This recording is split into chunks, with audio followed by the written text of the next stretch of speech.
thank you guys for joining the show again. Always happy to have you tune in. Like, subscribe, listen to us wherever you can. We're on all of the platforms. Appreciate you tuning in. Today, we've got Jake Isaacs and Chaz Wolf with us, back with us again. Looking forward to this conversation just to kind of jump into what they're doing together now and kind of how that affects business owners and that kind of thing. So Chaz, I'll throw it to you. Just do a quick intro for GTK, for the group. Yeah. And then we'll go from there. Yeah. Gathering the Kings is a mastermind community for entrepreneurs and their families. That's what makes us pretty unique. We launched in January of 2022 and really focused on a peer-to-peer real mastermind format. Comes from Chapter 10, Think and Grow Rich, where two or more are in harmony, working together unto achieving something very specific. And over the course of several years now, through the help of, just some really awesome members, we've just been able to dial that. What is that specific thing that we're all after? Yeah. Call it living the exceptional life. We define that as winning in all areas. Yep. Of course, we're all business owners. We want to win in our business and our money. We want to win in our marriages and our families, our kids, legacy. Yep. We want to win in our health. We want to win in our faith and in our lifestyle. And kind of define the lifestyle, the things that bring us joy. So we want to be holistic in success, and we want to be all that we think God's made us to be. Yeah, so, that's awesome. Yeah. What translation do you have from that from an operations standpoint, just based on everything Chaz introed there? What do you feel like is the integrator or the operator mindset behind some of that? Yeah, in the episode that you guys recorded individually, you brought up a really good point. So if you haven't listened to that episode, definitely go back and check it out. But winning looks different for every single person. Yeah. And I think that trying to develop systems and processes around how we support the individual business owner and their family in winning, and not just this cookie cutter, this is what Chaz's definition of success is, and so this is what we're driving everyone to, has been the most unique, challenging, right, but also fun part of my role inside of the business. Nice. Yeah, I think that each person's success definition is going to be different. But even just going back to the definition of what a mastermind truly is, it's not 7 steps to success. We can take a look at a book like Think and Grow Rich, and there's, multiple principles, and we can apply those. And in order to be successful, you have to apply those. But, like your life looks different than mine. Your marriage looks different than mine. Your business looks different than mine. Generally, I think principality-wise, we can use some of the same success principles. Yeah. But, where I am right now in my life today and where I'm going tomorrow is going to look different. And we define maybe those intricacies differently. So to Jake's point, I think that how we align with an entrepreneur, their spouse, and their kids around all these different topics is kind of like, oh, geez, it would be a whole lot easier if we just built like a 7 steps to success in your business, how to double your business with systems, process, sales mindset, and exit. Yeah. That's like, an eighth of what we think success is. Right. And we're not trying to be everything to everybody. Right. Where our niche really falls is like, okay, how do we really help someone truly live the exceptional life? Their definition even of that. Right. But it's this down-to-earth, family-oriented, humble guy or gal that just wants to be at a table. Again, that mastermind principle coming to work where it's not like someone's feeding them 7 steps and you got to do it this way. Yeah. It's, hey, what's working here and what's not working there and what's working over in that part of the country and what's working in this industry and that industry. And then in my own autonomy, in my own volition, I can go, well, I like that. I don't like that. I really like that. And I like you. And I'm going to put all these things together for my success formula. Yeah. You know what I mean? Yeah. It's like taking pieces from all of the things that are working, across multiple different business industries, right? Right. I think that totally makes sense. Talk me through, obviously you guys have known each other for a long time, right? Did you guys kind of sit down one day and think, man, we should really start this? Or kind of how did GTK grow? What did that process look like for you guys? Well, I'll maybe give the beginning and then you can give the part 2 of it. But yeah, the beginning part of it was me coming back from a huge transition in my life. We had moved across the country for a pretty large opportunity, and it just didn't really work out very good. So I came back. I still owned multiple businesses, but I came back to Kansas City and was kind of like, okay, what next? Right in the middle of COVID, I can teach sales process, sales mindset. And so I just started helping entrepreneurs.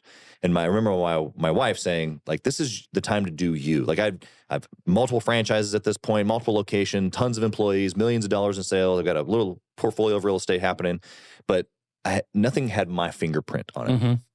And she just was encouraging me like, this is the time. Yeah. And so I just started helping entrepreneurs and individual sales people with their process and working one-on-one. And I created a course eventually, and we created a kind of little bit of a group setting where I was doing, group coaching and put together a couple folks in that business. And we just started helping more and more entrepreneurs. And that conversation didn't just go from sales process and mindset, but it went over to like operations and efficiencies and hiring and all the things that I was doing in my businesses. Yeah. It's like, oh, this conversation is evolving. I wonder what it would look like to set that client and that client and that client at the same table, and for me to facilitate an incredible conversation. Yeah. Well, wait, that's chapter 10 in Think and Grow Rich. I've read this book multiple times. I read it every single year. That's what that is. That's what he's talking about. Yeah. Yeah. And so we just launched what I thought kind of didn't exist at that time, going like, let's just sit at the table and just see how this thing happens. Yeah. See what unfolds. I really had no clue other than I knew something good was going to come out of it because it's in like the oldest success book ever. Yeah. Other than the Bible. And even in the Bible, I can show you where the Mastermind principle is. Yeah. And so that was at the very beginning stages, probably the first, 6, 8, 9-ish months of that was just me and like 7, 8 dudes. And we're kind of just figuring this thing out and helping each other. And then I started talking to Jake about like, hey, this is what we're doing. This is what we're building. I'm thinking about launching a podcast. I know he was big into podcasts. What do you think about a podcast? And he was like, oh, cool. And I was trying to like bait him with the podcast, like, hey, you want to help me? And he's like, I'll listen to it, and I'll let you pick up the story from there. Yeah. Chaz and I have known each other for a while, and, we have known each other. Yeah. But we were not best friends. Yeah. Right? Like we would come in and out of each other's lives through different seasons. Yeah. And this opportunity that he had in Miami, I'm like the crazy one of the friend group who travels all the time and moves all the time, and everyone else is fairly sedentary. And so when he had this opportunity in Miami come up, he called me and asked me for my advice about the opportunity.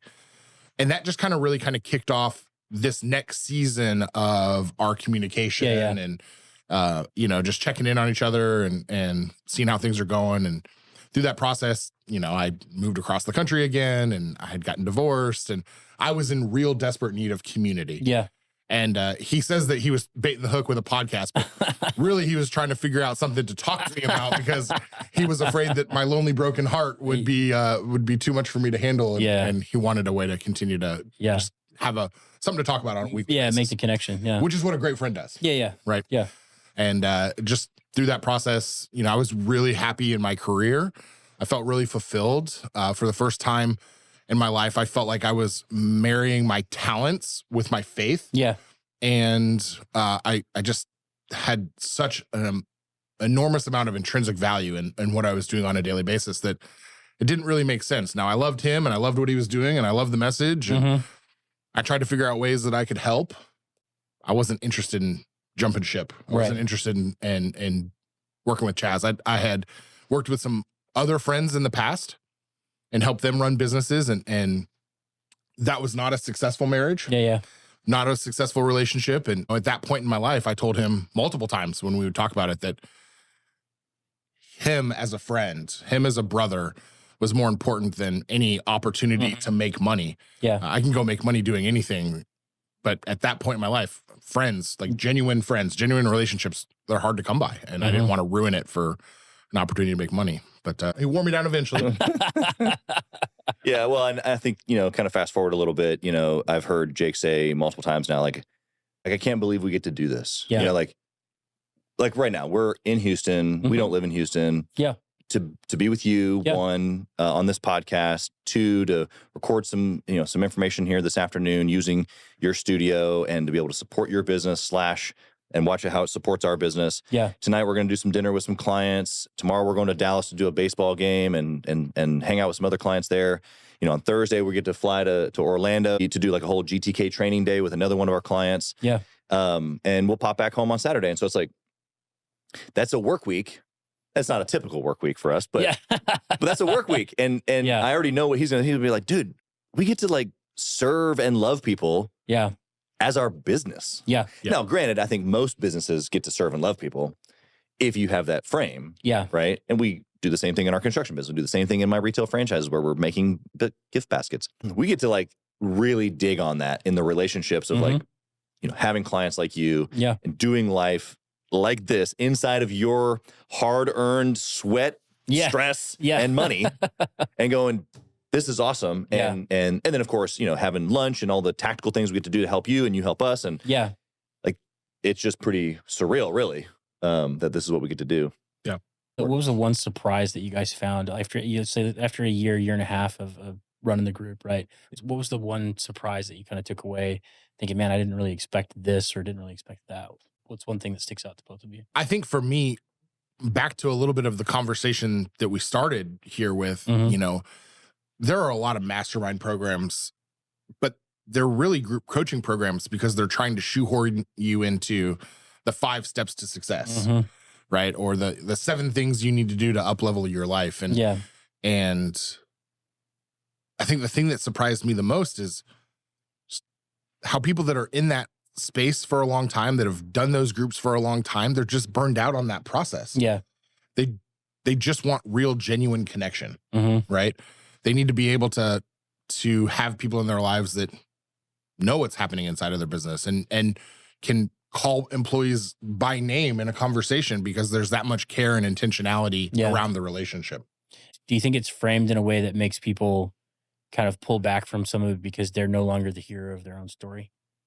Like, they're framing it in a way that the 7 steps is the solution and it's the hero for your life and it's the solution for everything, and it removes your part of that. Do you think things are framed that way? That's really just kind of an open question. No, it's good that I think people are drawn to it because it's like they know either they're broken or that they don't have it all together, or that I'm only high school educated, or like there's not a game plan out there that describes you how to build a business, right? There's no real education really.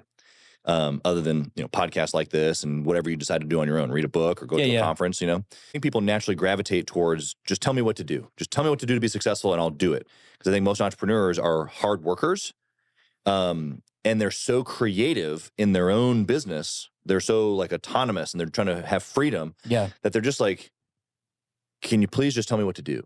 So I think people are drawn to the 7 steps, but after a while of trying to be like this cookie cutter model. Now, granted, there are certain steps in every business, and then there are certain levels that apply to every single business, and there are certain things you have to do. But generally speaking, there's not my exact 7 steps that I did aren't your 7 steps, and that's one. It's harder to sell. So like what I was describing, it's easier to sell. Here's exactly what to do to become a millionaire. Here's exactly what to do to triple your business and exit your business. And so it's harder, but in my opinion, it's what the mastermind principle really is. And so if you are drawn to power, if you're drawn to long-lasting, genuine, authentic things, relationships being one of those, you realize that it doesn't take, I don't need thousands of connections. I need a few really, really good ones that will like go do life with me, and a few might be 2, it might be 20, it might be 200, right? But really, the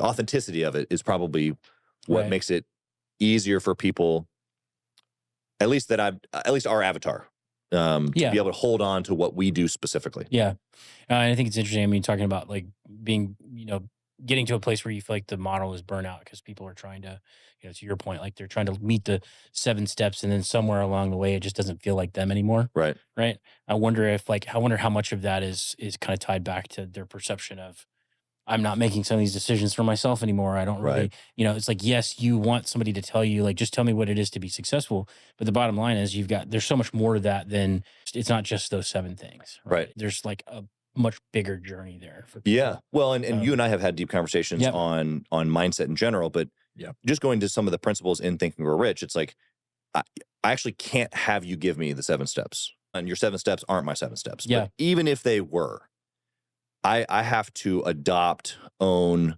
persist through, truly believe. And if you've given them to me and I haven't chosen them for myself, then it's just not going to work.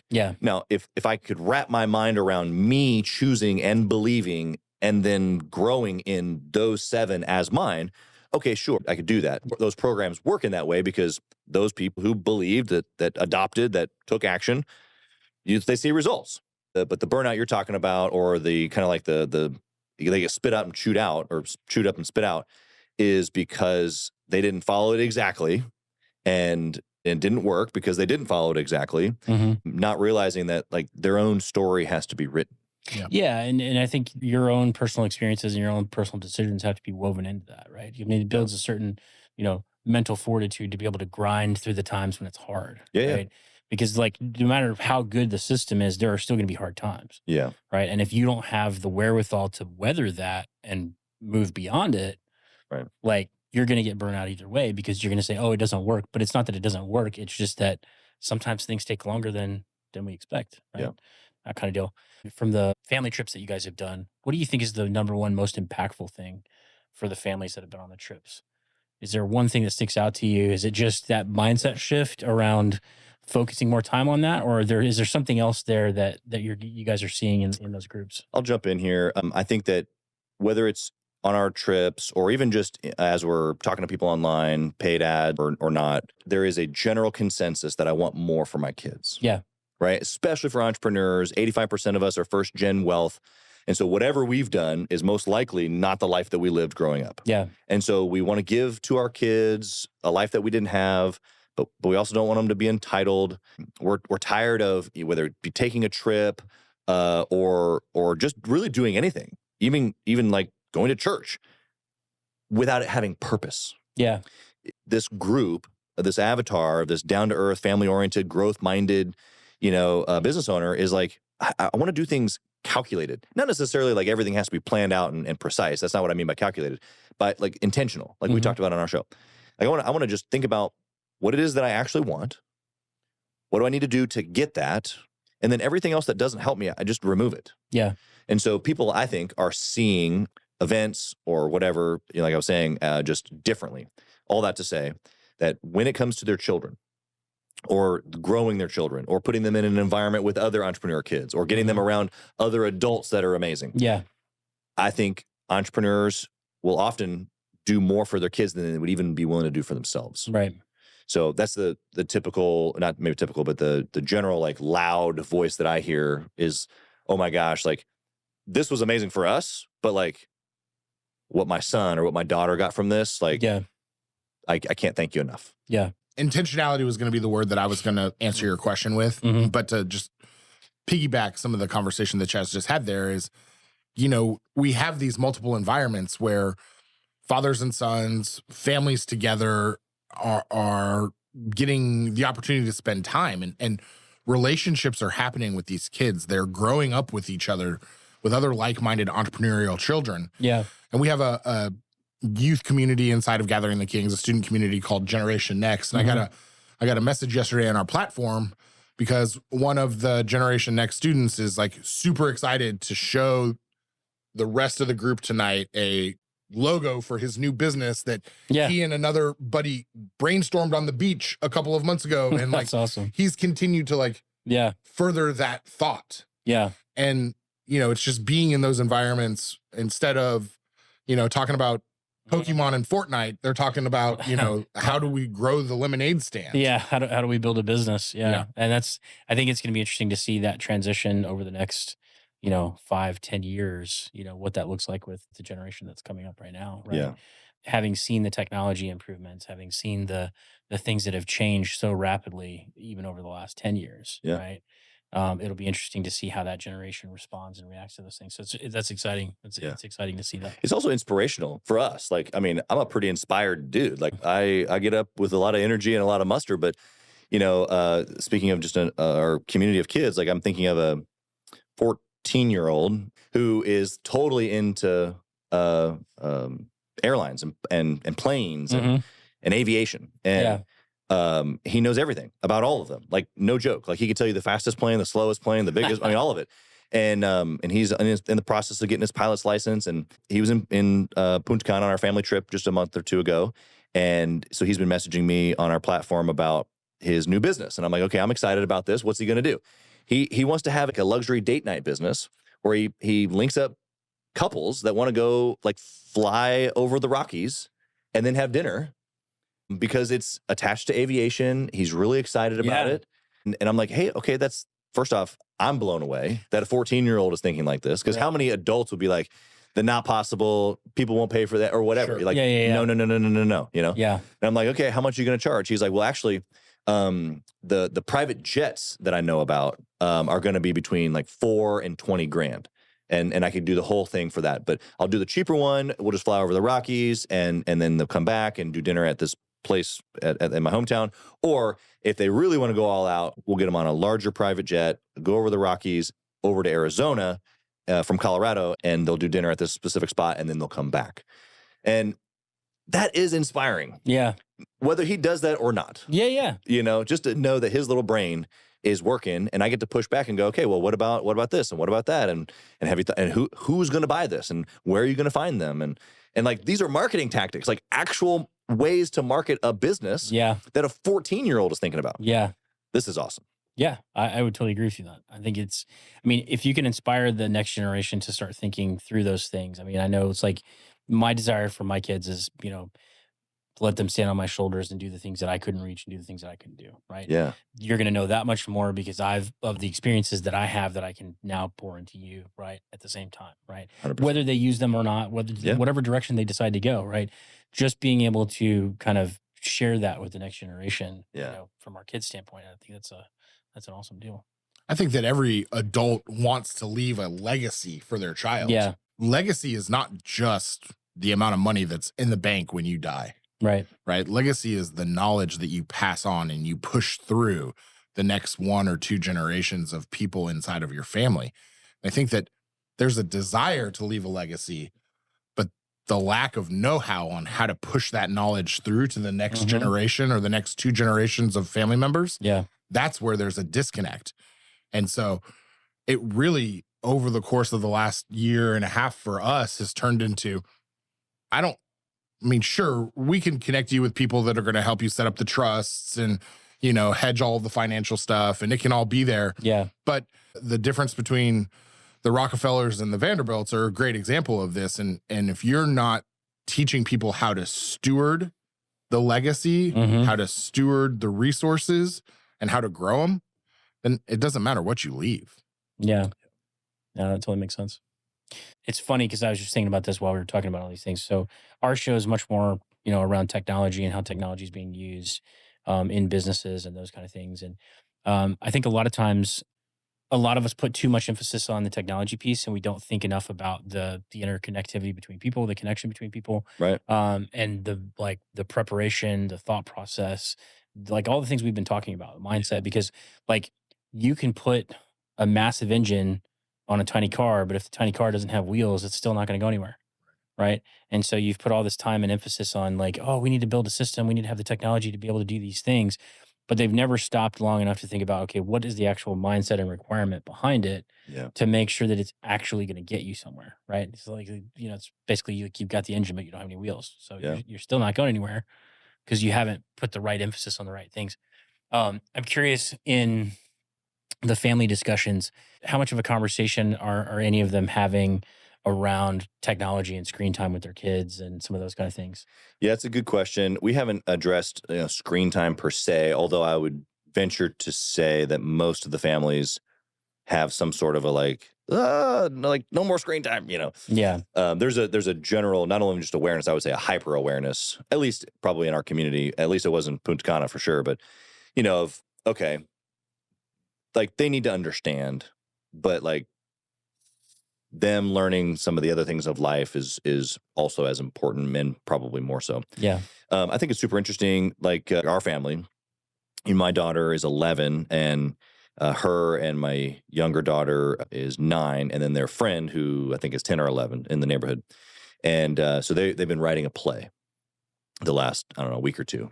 And this is just totally in their like free time. They decided to write a play. I have no idea how they got this idea, why they got this idea. I don't know. I think it's like Finding Dorothy, like the cousin of the Nemo fish. That's or something. funny. Anyway, my natural instinct was, oh my gosh, ChatGPT and we can build this out. And but I held back because I loved the creativity that was flowing on their own. Yeah. And so then she said like, we're really loving this, but like it's only like 5 minutes, and so we're thinking about not doing it. I'm like, well, first off, that's not a reason not to do it. You should totally just do it. I was like, but you could use ChatGPT to help you maybe make the scenes a little bit longer. I felt like they kind of exhausted their own creativity. Yeah. And she goes, oh, Dad, we did that from the beginning. I'm like, got it. Pulled in the ideas. Yeah. Yeah. Which I love that, because for me, I definitely don't want them to be, screen children at all. Yeah. We live on 15 acres and there's a pond and a creek and chickens, and they need to be outside. Yeah.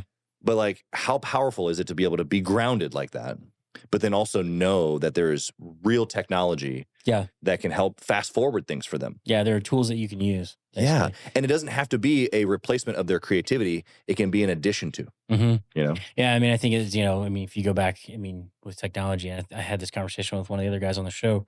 We were talking about just viewing AI through the lens of it's another tool, right? And view it from the perspective of, like, if you look at a drill, go back 100 years and a drill was a hand crank, you could still drill the same hole, right, but it took you a whole lot longer than what it does now, moving forward to wired and then cordless and all of those kind of things. It's just the advent of, like, how can you compile a lot of information and, pull in other things that you wouldn't have thought about, and those kind of things. So I think it's viewing it as a tool rather than, a replacement. Right? Exactly. Well, it's like our microphones, right? Yeah. Like nobody, well, maybe not nobody, but most people who are going to do a podcast are not going to not use a mic. Yeah. But that doesn't mean, we could, if we just recorded this on the computer, it would get our voices. Yeah. The problem is that on the other end is that that would be kind of hard to listen to. It'd be a little scratchy. It'd be a little, maybe you could hear the air conditioning. You could probably hear me breathing.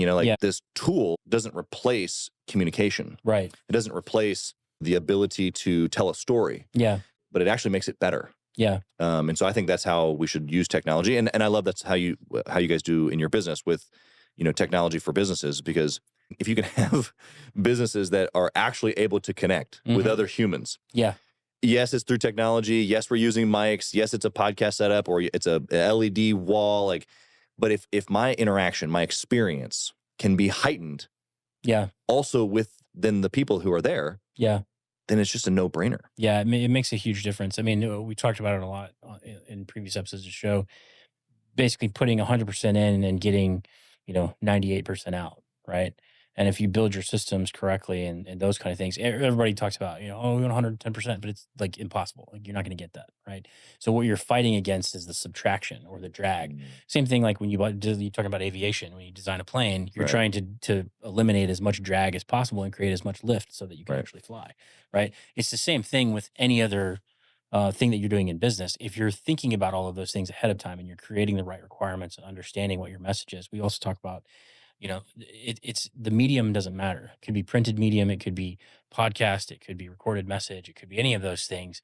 The message is the core content of that. And if you don't spend enough time, thinking about what it is that you're trying to communicate, either with clients or with your employees or, any of that kind of stuff, the technology is not going to matter. Right. Because it's going to carry a message. And if the message is flat, if your voice is terrible and you're singing on a microphone, the microphone's only going to amplify what you put into it. Right. Yep. So it's interesting just to, kind of run through that and people's thought process there. What is one technology you guys are using in the family masterminds that's helping you more than anything else? Could be, anything really. AI, what are you using on site that's really helping you guys amplify your message? Yeah, I think that right now, of course, we use AI to help us build tools and messages. But even I would say that the technology that's probably been the most powerful has been the actual live. So it's a Zoom room, but the communication platform, mixed with Zoom, mixed with our app, mixed with, previous recorded stuff, their ability to see other kids is the grander umbrella that I would answer your question with. There's lots of maybe different tools that we've used, but there's lots of things that you can buy for kids, things that they can go do. And I think that's important part of it. We send out, weekly activities for them to be able to do, entrepreneurial mindset, money type things that they can do on their own or with their parents. And those are important. But I think that when they can see other kids, it just becomes real. In fact, I was just listening to some of our testimonials that are getting edited and stuff now from the trip that we just did a month or so ago. And one of the kids, she was a teenager. She's 18. Which is unique in itself to have an 18-year-old that thinks like this. But she was like, it was so refreshing being here. She's been on multiple of our trips. But it was so refreshing being here because she had met 3 or 4 or 5 other teenage girls on this trip where they just get it. Their parents are entrepreneurs. They understand. Like that we're talking the same language. Yeah. And so as much as we as adults have gone back and forth and been like, oh, this was such a great conversation. And sometimes it's just either venting or listening or what works, what doesn't work. Mm-hmm. And it was just like, man, this was healthy because you don't have anybody else in your space to be able to talk like that. Yeah. And then it's the exact same, for our children. I put out a stat this morning on Facebook that said that 1 in 3 kids basically deals with emotional dysregulation because of the entrepreneur's environment, the stressful business. Now we're impacting our children in a negative way for their emotional regularity because the space, their home, their school, the schedule, everything is just so like, yeah, everything's eaten up. All at the same time. And so if I can connect them in real, genuine ways via technology to be able to see that they're not on an island, they're not by themselves. In fact, this is kind of how like maybe like the upper, type of way of kids live. It's like, no, actually, that's not just dad and him talking again about the business stuff. Yeah. This is, that's what your dad says too, or that's what your mom says too. And like, this has a purpose. And now they have Mr. Jake and Mr. Chaz saying similar and maybe even the same things. And they're like, oh, my dad talked to me about this. Maybe this is important. And it starts to like click. Well, it's reinforcing the message, right? It's reinforcing what you're trying to get across at that point. Yeah. No, that totally makes sense. What do you think is the operational piece of that people are using or latching onto, and how is that affecting what you guys are doing from a business standpoint?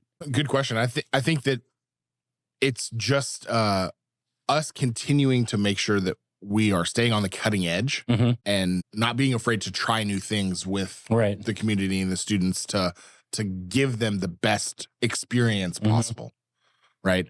This would be a totally different conversation if the kids' entrepreneurial community was 100% remote.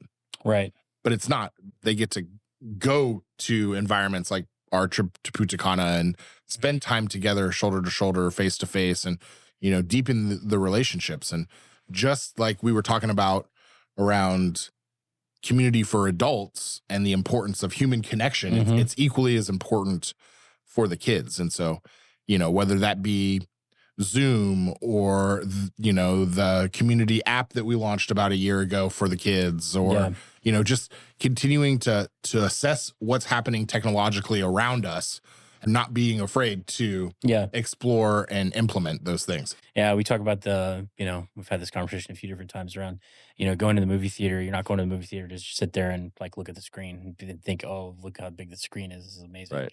Until the content is on it, until the message is on it, it doesn't really mean anything. Yeah. Right. And it's the same thing with any of the technology that you're using, whether it's digital signage or, podcasts or whatever. If you're not thinking about the front end of the message and like what you're actually trying to convey, right, and get across to people, the technology it's only going to amplify it. So if it's really goofy or really stupid or really flat, it's going to be all those things. It's just going to be amplified. And I think that's part of the pre-planning process and really kind of thinking through like, what are you actually trying to accomplish? What is the purpose of this? And like we talk about return on investment with technology, right? So if you're building a more efficient business and you put the tools in place that are going to make you more efficient, it's going to save you time and effort and all those things.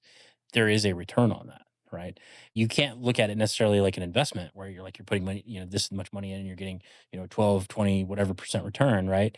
But what you're doing is you're reducing drag on your organization by optimizing the things that do, to your point, that do work. Right. Yeah. And you have to be aware enough to be looking at your business, to be looking at what's happening, to know if we put more money into these things, it will make these things more efficient. And as an offset of that, our productivity is going to go up. Right. Yep. As a result of that. Right? Yep. So whether it's like you're communicating to your employees, whether it's connecting with people, via Zoom or, whatever the deal is, right? At that point, there's just a whole other, you need to kind of shift your paradigm on some of that because everybody looks at, IT and AV and facilities all as like cost, right? It's all cost to your business. Like you've got to have a space, you got to have an office, you got to have, whatever of these things.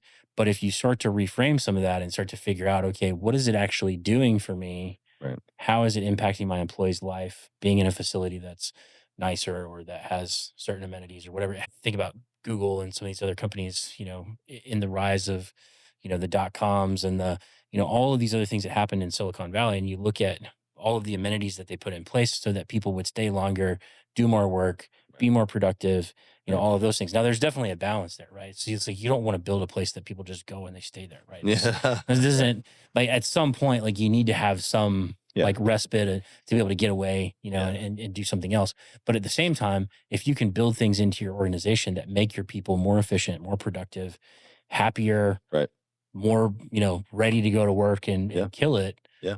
That's the win-win. Yeah. I think, I mean, that whole thing. So yeah, when I think of construction, maybe not from a technology perspective, but the sales guy that wants to drive the new truck, the new company truck, the operator that wants to have the new machines, you know, the new mower, the new bulldozer, as opposed to the old rickety one that breaks down all the time. It's the same thing for conference, you know, room setups and technology. It's like, you know, the employees, it doesn't always have to be the next shiny new thing, but in those areas that you're talking about that mean for optimization, it's also going to optimize the actual team member as well. Yeah, it's more critical that it just works. Yeah. Right.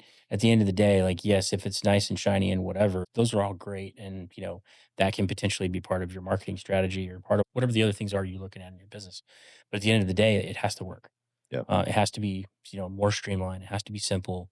You know, we were talking about this at lunch not too long ago, just, you know, how the human mind is always looking for the shortest, easiest path between point A and point B, right?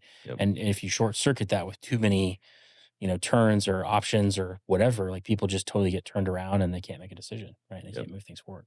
So creating those spaces, I think that people can come into, have fantastic meetings, collaborate, connect with other people, put messages out in front of people. I think there's a lot to that from a productivity standpoint that people miss sometimes. It's that, yes, technology costs money, but at the end of the day, if you framed it correctly, built it correctly, and implemented it correctly, it can multiply what you're doing For sure. exponentially, right? For sure.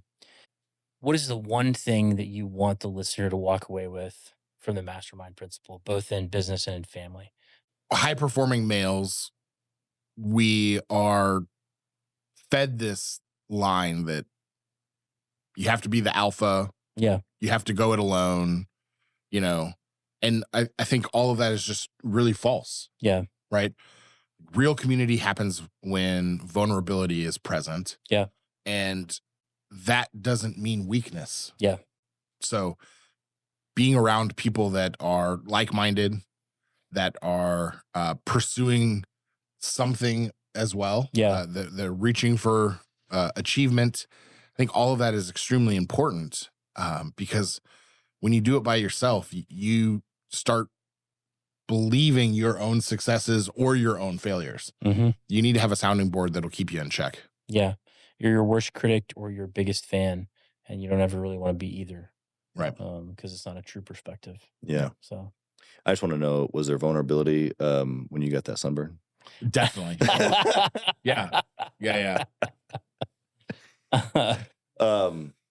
Yeah, the Mastermind principle.